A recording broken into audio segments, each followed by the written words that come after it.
All right, so all interpretive lenses understand Revelation 19 as not having occurred yet, with the exception of a full preterist, but we already identified that that's heresy, so that one's off the table, okay?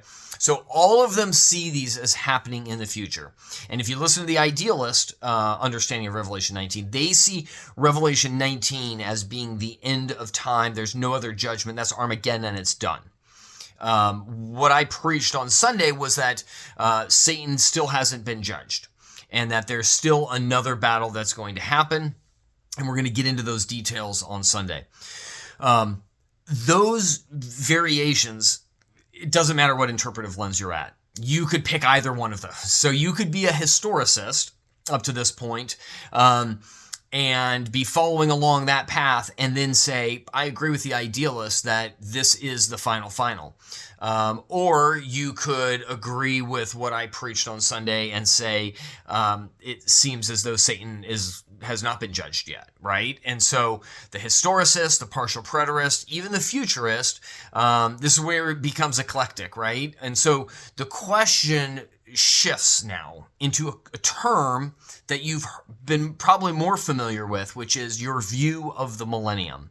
And so Revelation chapter 20 starts to go into a description of the millennium. And so which one of these sides you take as far as what happens at the end of Revelation 19 leads into your view of the millennium. So if you are an idealist up to this point, the millennium, they are amillennial, which means that the millennium isn't a real piece of time. It's symbolic, and we'll get into more of that next week.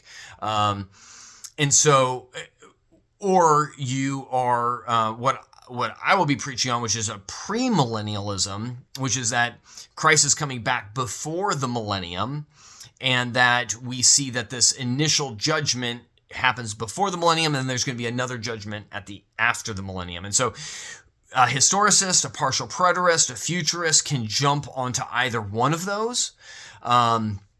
Typically, a futurist, a historicist, and a partial preterist will typically take on either a pre-millennium or a post-millennium view.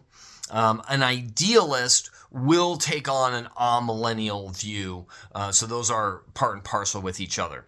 I haven't defined postmillennialism. So postmillennialism is that Jesus' return comes after a period of millennium, which again, I will describe that for you next week.